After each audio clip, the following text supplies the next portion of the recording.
130,000 volumes are available in open stacks for student use. 2 large reading rooms are in active service throughout the year, and numerous carrel spaces and meeting rooms are available in the building.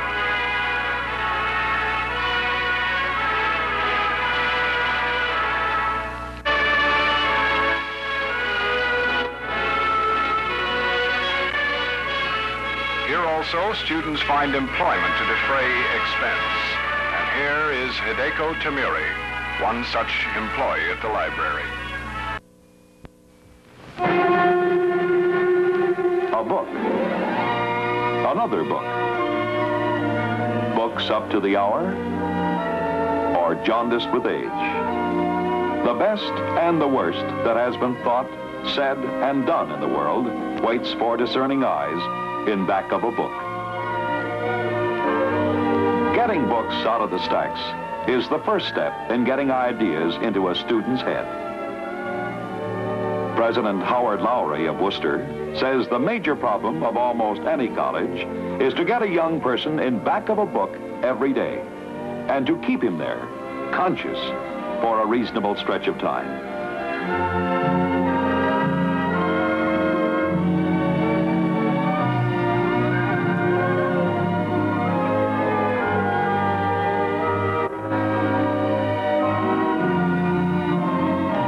Everyone has to do his own work, but the mind's adventure need not be a lonely one.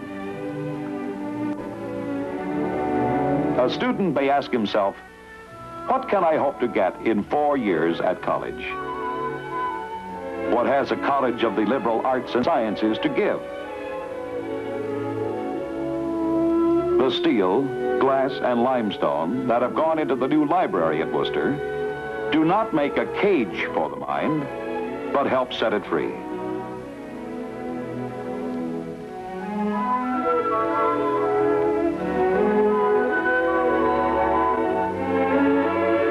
No man is an isle entire of itself. Well, neither is a campus.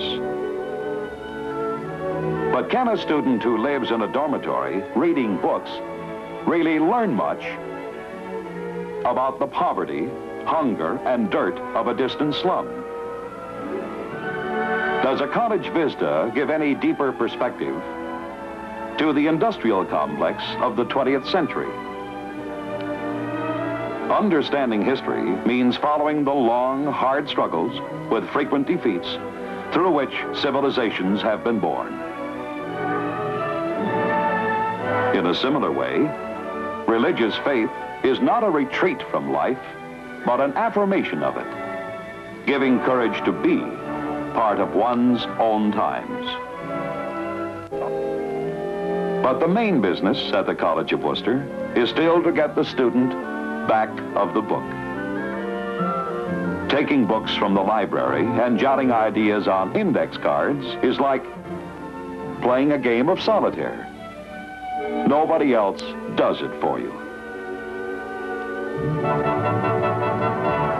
There are sequences of thought that have their own rigorous logic.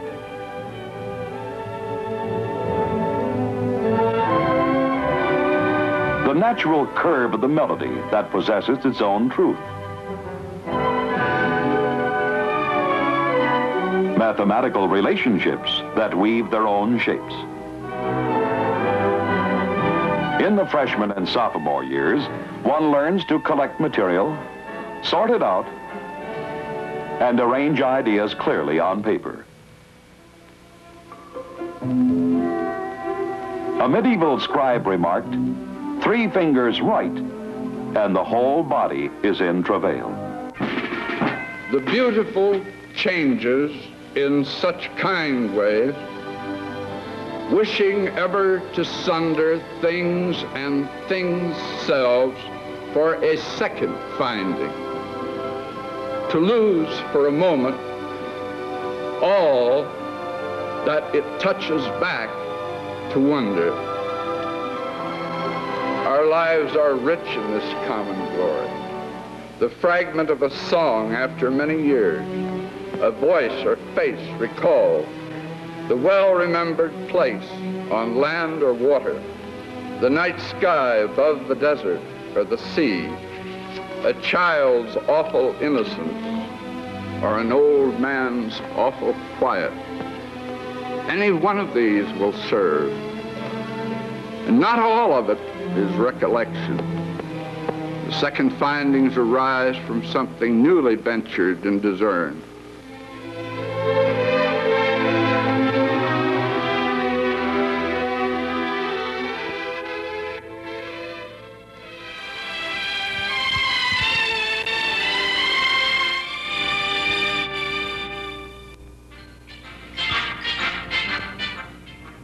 There it sits, gleaming quietly in the afternoon sun. But it was not always so serene. There was, for instance, September 18th, the day they moved the books. A ceremony is, of course, essential at a time like that. Always been done, and so a help. A good turnout at that, considering attendance. Building. Even Freddie Moore was.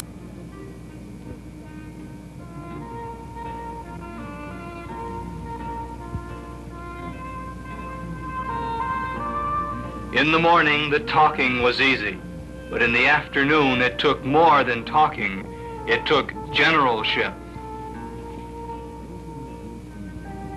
Exhorted by librarian Maudie Nesbitt, the volunteers rushed out of the old library like a herd of turtles.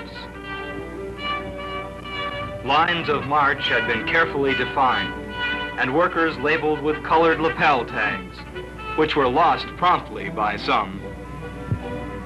There was a good deal of chattering among the recruits, and the ranks were a little ragged at times, but on the whole they worked pretty well, even the older ones. Up the long stairway they climbed, carefully carrying predetermined loads of books, hopefully in the same order in which they left the old library. Inside, Mrs. Andrews, major donor of the building, sat watching the workers drift by.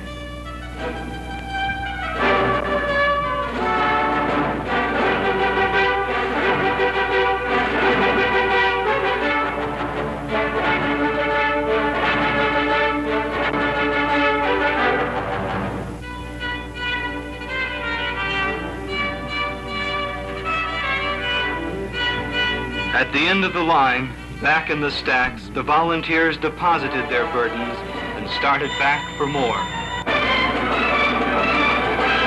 General Nesbitt seemed to be having difficulty getting her orders across. New means of access had to be provided to ensure the completion of the operation before nightfall.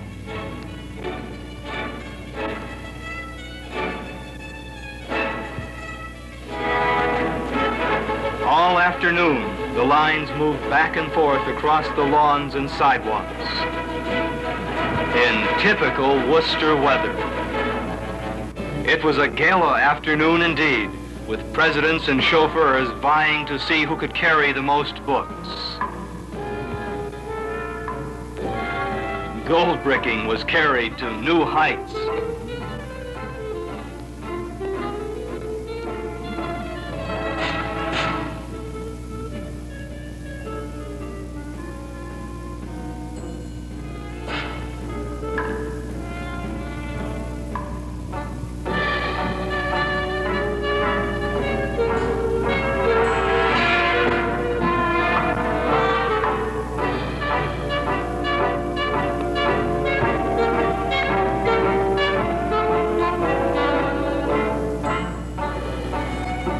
Some people just couldn't get the word.